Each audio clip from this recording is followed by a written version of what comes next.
Do the villains even consider if it's the holidays when they do their crimes?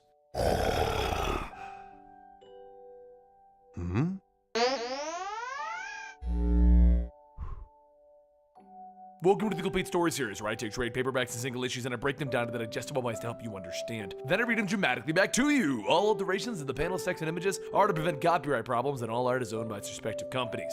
It's the holidays, and we've been exploring what some of your favorite superheroes did this year. Now it's time to find out about Flash and the Green Lanterns of Earth, two of my personal favorites.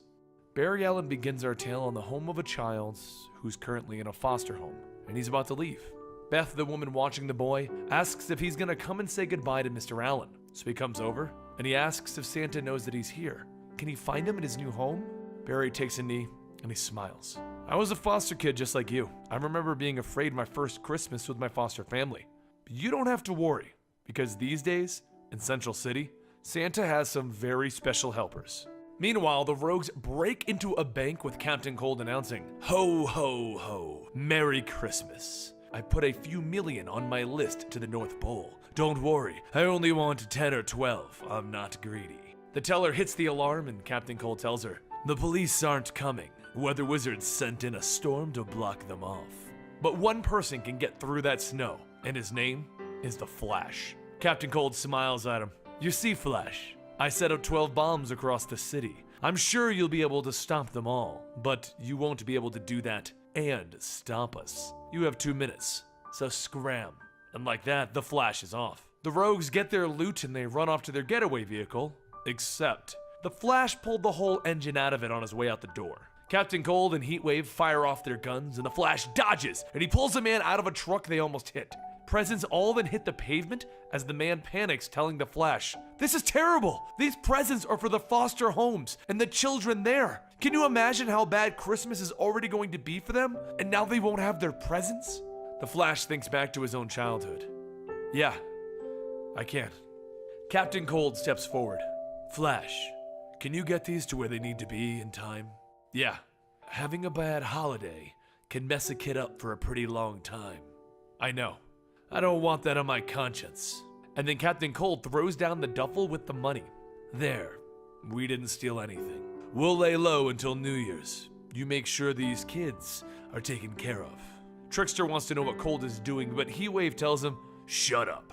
Flash looks at him. "Leonard, thank you." "Have a merry one, Flash. Trust, I'll be making your life hell in a few weeks." And the Flash smiles at him. "I look forward to it."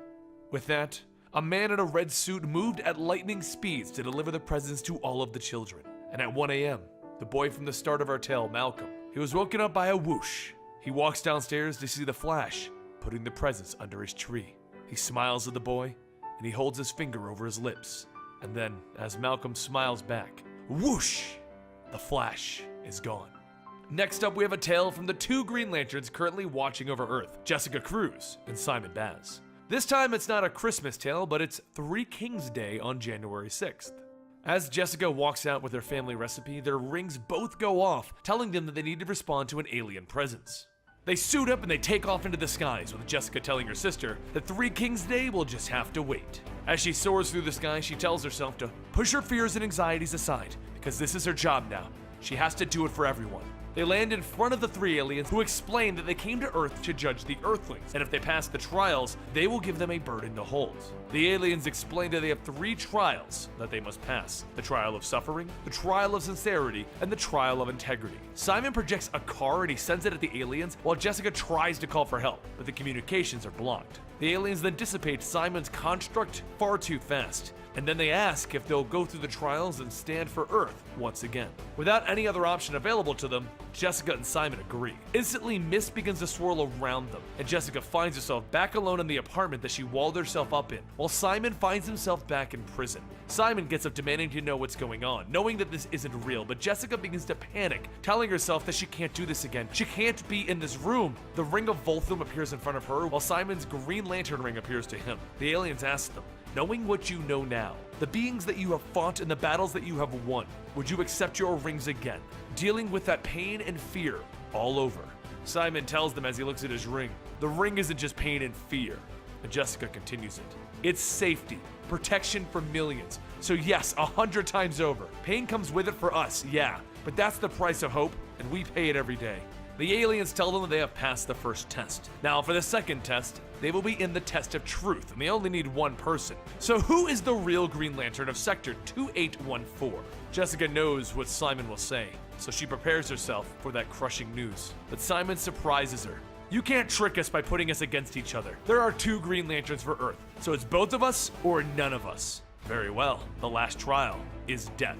Instantly, a monster appears before them, and Simon leaps in to combat it. But with one single swing, it disarms him and throws him to the ground. The aliens tell Jessica that if she withdraws now, they'll let her live while the Earth will perish. She looks at the mighty creature in front of her, and with her fears swelling up inside of her, she knows what she must do. She gets up using the light of willpower on the monster, and it vanishes, as the aliens tell her that she passed the final test. The aliens explain that Earth was judged, and they have won the trials. And then they vanish. They both call up Hal Jordan to ask if he's reading anything, and he tells them nothing. They all seem confused, so Hal tells them, "You know it's a holiday, right? Try celebrating for once." Sure, thanks, Hal." And that was that. They went back to Three Kings Day, where Jessica insisted that Simon try her family recipe. As Simon takes a bite out of her meal, Simon tells her, "Jessica, you did amazing work. Everyone has their baggage, and I can't even imagine carrying yours. I just need you to know that I trust you to have my back." And then he bites into the dish, hurting his teeth. "In everywhere except baking, did you put a rock in this?" She laughs, telling him, "It's not a rock. It's the prize. Hope." And that concludes Flash and Green Lantern's holiday special. 2 of my favorite superheroes had pretty good holiday specials, but the Flash had a really touching one. Let me know what you guys think of these down below, and don't forget, follow me on Twitter and Instagram @ComicStorian, where we can chat about your favorite superheroes and your favorite holidays, and I'll see you next time right here.